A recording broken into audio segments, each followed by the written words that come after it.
Ryan Reynolds is playing another badass who's awesome at pretty much every form of combat there is. So here's a headcanon for you. What if this is actually a prequel to Deadpool?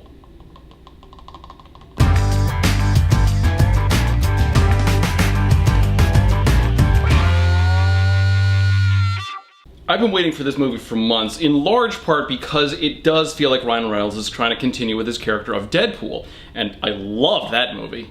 The trailers, of course, looked great. There was comedy, there was action, there was Samuel L. Jackson. How can you not love that? And like Deadpool before it, in many ways, this movie was written better than I thought it would be. For starters, the thing that I think they did the best would be the characters. Reynolds plays a AAA protection agent named Mike Bryce. He's pretty much on top of the world, loving life with his own very successful company, until he loses a very important client to sniper fire. From there he goes downhill and he just starts protecting what he calls coked up lawyers. And his character is all about trying to get back on top, and that's where a lot of the comedy comes from, just his constant struggles because he is better than what he's doing. He just has that notable failure attached to his name, so he's not living as large as he could be. On the other hand, you have Samuel L. Jackson's character, Darius Kincaid. Kincaid is just your old-fashioned rough-and-tumble badass who goes out and performs hits on assholes, and that's actually where a lot of the more interesting conflict between him and Bryce came up, where Bryce is very technical, very safe, the seatbelt rule if you've seen the trailers, for example.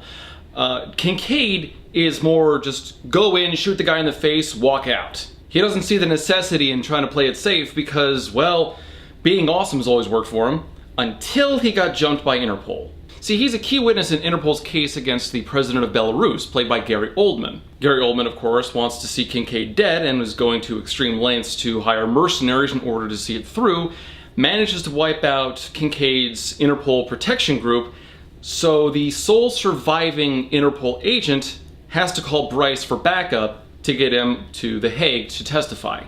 And the movie was so clever in how they set these two characters up against each other. For starters, they have such contrasting backgrounds. The movie's actually balanced very well, pitting both of their different styles against one another, where Bryce is more methodical and planned out, he's also a bit slower and less direct, while Kincaid is more direct, but noisier. And so while I found a lot of comedic value in the characters playing off of each other, I did think that a number of the jokes kind of fell flat. Now, I actually went to see this movie with a couple of friends, one of them declaring that this was absolutely hilarious, so this could just me being jaded. Something I did really enjoy, though, was the action. Now, if you come to this movie just for the action, you are going to have a good time. A lot of the fun of this movie is watching how both of these characters can take out their enemies in their differing styles. There's one scene very early on where Bryce's mission to protect Kincaid starts, where they have to get out of the building and some bad guys have infiltrated and they're trying to kill the two of them. So Bryce rounds a corner where two of them are coming through a doorway, knocks both of them out with just his fists. Even though he has a gun, he just knocks them both out with his fists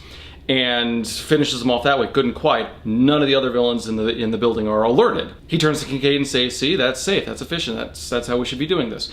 Kincaid then turns around, notices the third guy, shoots him in the face, without a silencer or anything like that, of course. Whole building's alerted, but Bryce is still alive, so really, they're both right. And going back to the contrasting styles, that's another thing the movie does right, because it pits these two against each other, but it never says that one is necessarily better than the other. And frankly, in a society where everyone has to pick one side over another, I thought that was kind of refreshing. You, of course, still had Sonny Hayek playing Kincaid's wife, and although she was necessary to his character and his portion of the plot, I thought that most of her scenes could have been written out entirely and you wouldn't have noticed a difference.